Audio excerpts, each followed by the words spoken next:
Today on Free Field Trainer, we're taking a look at the Brinyte P18 Oathkeeper.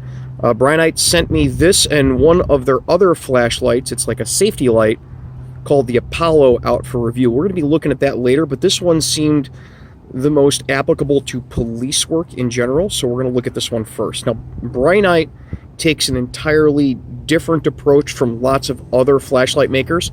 It looks from the outset like they're trying to set themselves apart with features that other brands don't have, kind of combining things that are on the aftermarket and that some brands have with things that other brands have, and kind of just chalking it full of features instead of concentrating on any one thing, which isn't necessarily a bad thing, but it does give it some distinct advantages and some very distinct disadvantages that I'm going to go over here, just kind of give you my thoughts on it. So I played with this last night. I took it out, I shot it around, and it throws very, very well. It's not an exceptional thrower. It's not the best thrower that I've ever seen, but for a handheld size light, it does fairly well. It puts out 2,000 lumens according to the literature, which is quite well enough. But it's not going to throw and hit a water tower for a quarter mile away. It's not that kind of light. There's only so much a company can do with a light head that's small enough where you could throw this in your pocket. And speaking of the size, while it looks fairly small, and it is, it's significantly larger than most other things on the market in this size category. That does give it a little more throw because the head is a little larger. It has a crenulated bezel, which we all know isn't exactly my favorite thing, but some people are really into. It comes with this ring. That's the most obvious thing that separates this from a lot of the competition, is this ring mount on here. This mount with the metal open-ended ring is very similar to some aftermarket products that we've looked at on the channel before. The idea of this is you're able to put your finger through this ring, and then you can activate the light and kind of flip the light out of your way to do whatever you want with your hands, and then flip it back when you need it.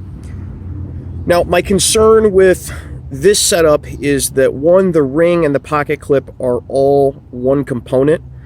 They are removable, so if you don't want the ring and the pocket clip, you can take them off, and that's as easy as just unscrewing the back of this and pulling it off and screwing the back on, and you've got just a standard light, just your standard grip on here without the ring and the clip.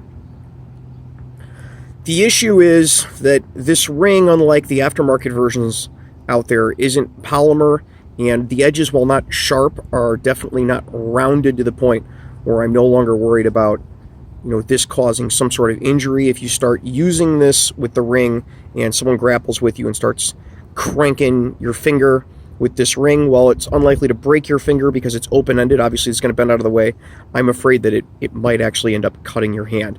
So that's something to be concerned with there if you're going to use this as a duty light and your idea is to be able to flip this out of the way. Overall, although it's set up as like a police or a tactical light, I think it would work a lot better in a camping scenario. For one reason, this ring, you're not worried about fighting with people, and being able to get the light out of your way, do something, and pull it back around could be useful for that application. The other thing is that this little indicator on here stays on. It'll give you the indication like most of the time. Half the time when I pull this out of a bag, this little indicator is on and it's glowing green, which may actually make it easier to find in your bag or on the ground in case you drop it or you lose it in your bag. So the functions are fairly easy. Like most lights, there's a large switch on the end, and it has both a momentary on and a click constant on function. When you click it constant on, you can also operate it through the head switch and change modes. You can turn it on to strobe full on. You can shut the thing off right from the head switch. You can also turn it on from the head switch. Turn the light on, turn the light off from the head switch. So you can operate it either way. There's also a straight to strobe button, which is offset to the side. We've seen this on some other brands. You push this button in, it's only a momentary. It only turns it straight on to strobe. So if you're interested in having straight to strobe, that's an option for you. So that's kind of how they set themselves apart. It comes in a couple different colors. There's the black, and then there's this tan. There isn't any goofy colors on the bezel. It just looks like a normal bezel. The other thing that sets this apart from other flashlights is, in this category, is that it's USB chargeable, but the USB is a USB-C. So you pull this little plug back, and there's a USB-C port. So it's fast charging off a USB-C port. And if you're already using a USB-C for your phone, that might be a big advantage for you. This is waterproof rated. I imagine it's going to be fairly water resistant with this little rubber plug, which I've noticed is generally the big downside of all of these USB charging lights. So you have to keep that into account if you're going to use this out in a wet environment, you're going to use it on patrol, or you're taking it camping. Keep in mind that your best bet with this is either going to be to use this plug very sparingly when you really have to recharge it, and most of the time take the battery out and charge it, because it just takes a normal 18650 battery. That's what it comes with. You can also run it off of CR123s.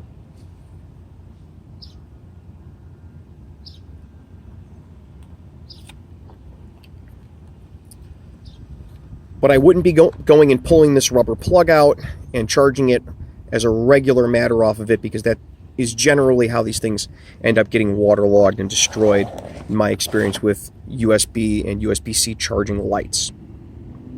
So if I was going to use this for patrol, if this speaks to you in some way, I would probably take this ring thing off if I was going to use it for police or security work, and I would most likely just pull this open, put a whole bunch of hot glue or super glue down there, and then push it closed and seal it up. Probably hot glue would be your best way to go, or I would super glue this rubber cap on, so that way the thing actually stays more waterproof. We're going to put this into long-term testing. I'm going to give this to the Explorer Post and see how they like it. Let them play with it, let them beat on it and take it to their conferences.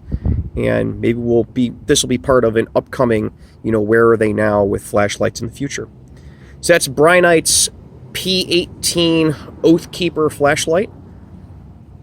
If you guys have any comments or questions, throw them down below. As usual, be happy to try to answer them. If you have any experience with this light, this is the first Brinyte that I've ever used, handled, or even seen in person. Leave those down there too. Let everybody know what you think of it. Until next week, you guys be safe and take care of each other. Hey, thanks for watching Free Field Training on YouTube. While you're here, check out one of our other videos, or head on over to Patreon and see how you can get your name put on the videos like these folks. Or you can check out my Instagram feed. There's a link down in the description where you can catch live streams of me rapping while drinking coffee and eating a donut. Later.